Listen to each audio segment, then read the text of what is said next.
সম্মানিত দর্শক, 40 থেকে 42 ইঞ্চি বডির কামিজ কাটিং শুধুমাত্র একটি সূত্র দিয়ে।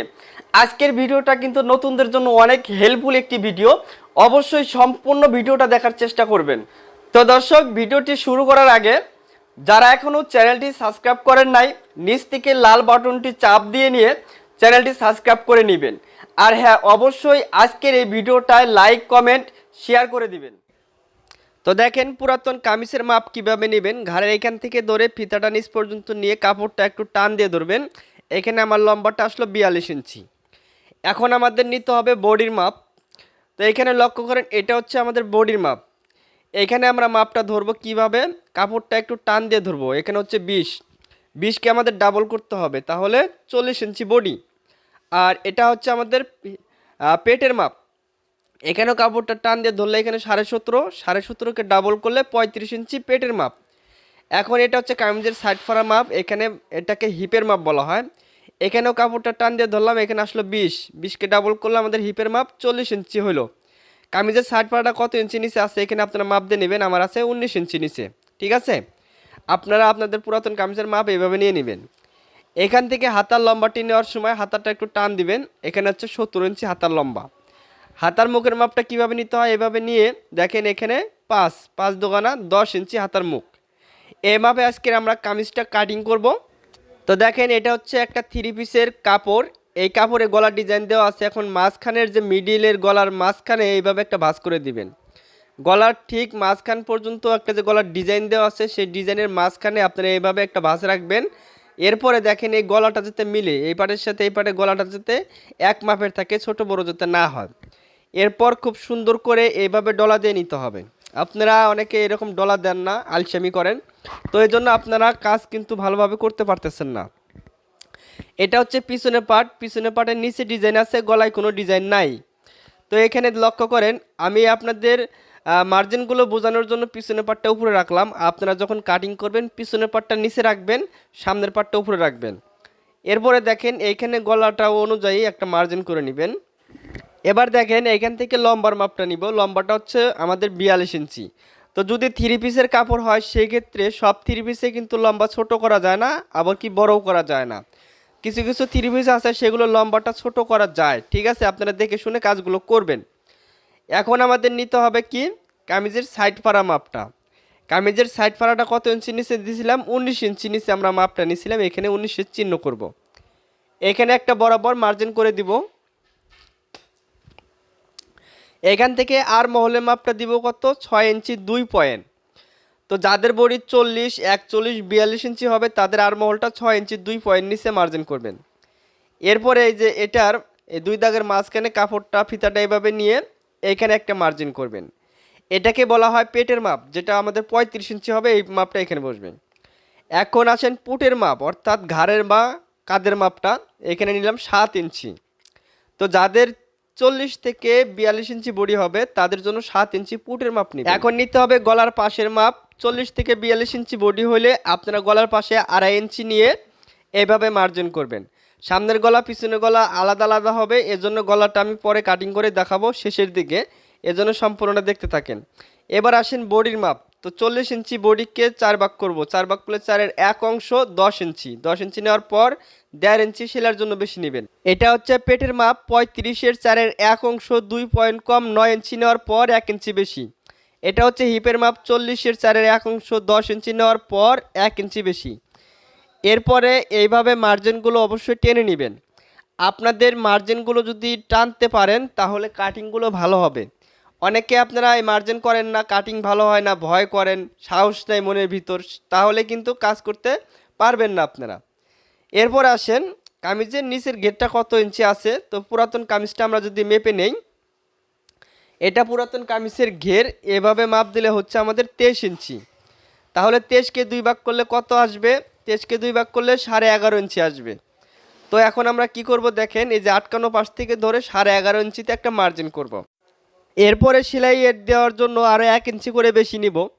এখন আসেন এইখান থেকে শেপ কাট দিয়ে খুব সুন্দর করে লম্বা একটা শেপ দিয়ে নেবেন। যারা বলেন সেলাই করার পর এখানে ঢেউ হয়ে থাকে বা আঁকা বাঁকা হয়, তো আপনারা অবশ্যই এই সোজা করে মার্জিনগুলো দিয়ে কাটিং করলে আর এই সমস্যাগুলো হবে না। এখন দেখেন হাতার আর মহলের বিষয়টা সামনের গলা পিছনে যায় বা সামনে যদি তালপাট কাটিং করেন তাহলে আর মহলের শেপ কিভাবে দিবেন। এখানে একটা মার্জিন করবেন, মার্জিন করার পর যদি সামনে তালপাট দেন তাহলে নেবেন 1.5 ইঞ্চি, অর্থাৎ 2 পয়েন্ট কম 2 ইঞ্চি নিয়ে আপনারা এই রাউন্ডটা করবেন। যদি সামনে তালপাট কাটিং করা হয় তাহলে পিছনের পার্টের রাউন্ডটা বেশি ভিতর দিকে ঢুকবে না, সামনের পার্টের রাউন্ডটা বেশি ভিতরে ঢুকবে। ঠিক আছে, এভাবে দেখেন এখন যে তালপাট কাটিং করব সেই তালপাটটা বেশি ভিতরে ঢুকবে। যদি পিছনে পাট হয় পিছনের পাটটা বেশি ভিতরে ঢোকানো যাবে না। এখন দেখেন আমি কাটিং করতেছি, তো নিচ থেকে আমরা কাটিংগুলো শুরু করব। গলাটা এখনই কাটিং করব না, সাইডগুলো কাটিং করার পর আমরা এক এক করে গলাগুলো কাটিং করব। কারণ সামনে ডিজাইন গলা পিছনে ছোট গলা হবে। এবং দেখেন যদি কোনো কামিজের সামনে পিছনে একই গলা হয় সেই কামিজে তালপাট দেওয়া যায় না। যদি তালপাট না দেন তাহলে এখানকার রাউন্ড শেপটা কিন্তু অন্য পদ্ধতিতে দিতে হয়। আর যদি সামনে তালপাট দেন পিছনে ছোট গলা হয় তাহলে সামনে তালপাট দিবেন, তো সেই কামিজের হাতার আর মহলটা এইভাবে আপনারা দিয়ে দিবেন। দেওয়ার পর হাতায় এবং সামনের পাটে তালপাট কাটিং করে নেবেন। এখানে দেখেন চিহ্নগুলো অবশ্যই দিবেন, তাহলে আপনাদের কাজ করতে সহজ হবে। এখন আসেন এখান থেকে আমরা দেখেন একটা পার্ট সরিয়ে নিব। তো এখন আমরা আগে পিছনের পার্টের গলাটা কাটিং করি। দেখেন পিছনের পার্টের গলাটা আমরা এখন কাটিং করব। তো পিছনের পার্টের গলার পাশে 2.5 ইঞ্চি রেখে গলার লম্বাটা 3.5 ইঞ্চি নিয়ে একটা মার্জিন করে নেবেন। এরপর খুব সুন্দর করে গোল করে নিতে হবে। নেওয়ার পর এইভাবে আপনারা সুন্দর করে কাটিং করে নেবেন। তো দেখেন গলা তো কাটিং করে নিলাম, তাহলে আমাদের এখানে যে গলার এখানে যে আমরা হাত সেলাই দিব বা মেশিন সেলাই দিব, এজন্য এখানে দেখেন আরেকটা কাপড় নিয়ে এই গলার মাপে আমরা গোল করে কাটিং করে নিব। ঠিক আছে, এই পাশে জয়েন হবে এজন্য কাটিং করে নিলাম। এভাবে দেখেন খুব সুন্দর করে গোল করে নেবেন। নেওয়ার পর আপনারা এই হাত সেলাইয়ের কাপড়টা 1 থেকে 1.5 ইঞ্চি কাপড় নিয়ে এভাবে আপনারা কেটে নেবেন। এখানে আপনারা মুড়িয়ে খুব সুন্দর করে জয়েন করে নিতে পারবেন। আপনারা অবশ্যই সেলাই ভিডিওটা দেখবেন তাহলে বুঝতে পারবেন। এখন আসেন সামনের পাটের গলাটা কাটিং করব। ঠিক আছে, এবং কি তালপাট কাটিং করব, কিভাবে তালপাট কাটিং করা হয়। সামনে যদি ডিজাইন গলা হয় তাহলে তালপাটটা আপনারা এইভাবে কাটিং করে নেবেন। দেখেন পিছনের পাটে কিন্তু এভাবে কাটিং করা যাবে না, শুধু সামনের পাটে এভাবে কাটিং করবেন। শুধু বডির পাটে তালপাট কাটিং করলে হবে না, হাতার পাটেও কাটতে হবে। তো দেখেন গলার পাশে নিলাম 2.5 ইঞ্চি, এখানেও 2.5 ইঞ্চি। এটা হচ্ছে সামনের গলা, এখানে মার্জিন করলাম। এরপরে আসেন গলার লম্বাটা আমরা কত রাখবো, 6 ইঞ্চি। 40 ইঞ্চি বডির জন্য গলার লম্বাটা 6 ইঞ্চি রাখলাম, গলার পাশে 2.5 ইঞ্চি রাখলাম। 40 থেকে 42 ইঞ্চি যাদের বডি হবে তাদের গলাটা আপনারা এই মাপে কাটিং করে নেবেন। দেখেন গলাটা আমি গোল গলা দিলাম, যেহেতু এখানে গোল গলার ডিজাইন দেওয়া আছে এজন্য। এরপর দেখেন এই যে হাত সেলাই দেওয়ার জন্য আমরা এখানে গলার যে পট্টির কাপড় বলে থাকি সেই কাপড়টা আমরা কেটে নিব। এই মাপে যদি কাটতে পারি তাহলে গলার এখানে কখনোই ঘুষ আসবে না এবং টান ধরে থাকবে না। বাড়তি করে কাপড় নিয়ে গোল করে আমরা কেটে নিব। এরপর আসেন আমি একটু দেখিয়ে দেই এখানে কিভাবে আপনারা যে এই পট্টির কাপড়টা লাগাবেন। এখানে জয়েন দিবেন মাঝখানে, দেওয়ার পর এই 2টা কাপড় এভাবে রেখে খুব সুন্দর করে ওই পাশে উল্টিয়ে দিবেন। ঠিক আছে দর্শক, দেখেন এখন নিচের গেটটা দেখেন আপনাদের দেখা যাচ্ছে। তো আপনারা মূলত কামিজগুলো ডিজাইন কামিজ থাকলে আপনারা এভাবে কাটবেন। সামনের ডিজাইন বিভিন্ন ডিজাইন থাকে। ঠিক আছে, নর্মাল 3 পিস, ভালো 3 পিস, যে কোনো 3 পিস হোক আপনারা এইভাবে কাটিং করবেন। আরও নেক্সটে আরও ভিডিও আসতেছে যে সকল কামিজগুলোর সাইড ঝুলে যায় বা সরে যায়। এটা হচ্ছে হাতা। দেখেন বেশিরভাগ 3 পিসের হাতার কিন্তু আর মহলের এখানে জয়েন পড়ে। তো এই ক্ষেত্রেও এটার মধ্যে জয়েন পড়বে, যেহেতু 40 ইঞ্চি বডি, কাপড়ের বহর কম হওয়ার কারণে কিন্তু জয়েনগুলো পড়তেছে। যেহেতু 3 পিসের কাপড় তারপরও জয়েন পড়ে। এখানে আমাদের আর মহলটা রাখতে হবে 40 ইঞ্চি বডির জন্য 9 ইঞ্চি। যাদের 40 থেকে 42 ইঞ্চি বডি হবে তাদের আর মহলটা রাখবেন 9 ইঞ্চি হাতার পাটে।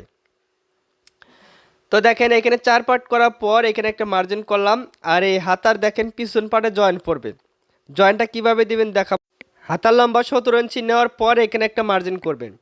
এই মার্জিন থেকে আর রাউন্ড শেপ করার জন্য এখানে দেখেন 2.5 ইঞ্চি অথবা 3.25 ইঞ্চি নিচে একটা মার্জিন করে আপনারা নিয়ে নেবেন। হাতার মুখ ছিল 5 ইঞ্চি, নেওয়ার পর এখানে আরও 1 ইঞ্চি বেশি নিলাম, আর এইখানে নিতে হবে 9 ইঞ্চি। এভাবে কোনাকুনিভাবে 9 ইঞ্চি নিলে 40 থেকে 42 ইঞ্চি বডির জন্য অ্যাকুরেট হবে। সেলাই করার পর আপনার 8 বা 8.5 ইঞ্চি থাকলেই আপনার হয়ে যাবে। এখন দেখেন আমি কাটিং করে নিব।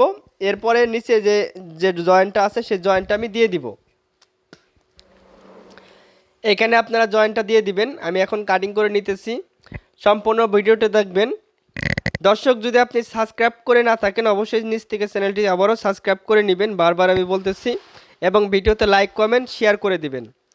এইখানে যদি প্রথমে কাটিংটা ভালো না হয় সমস্যা নাই, দ্বিতীয়বার বা তৃতীয়বার আপনারা খুব সুন্দর করে চেষ্টা করে কাটিংগুলো করবেন।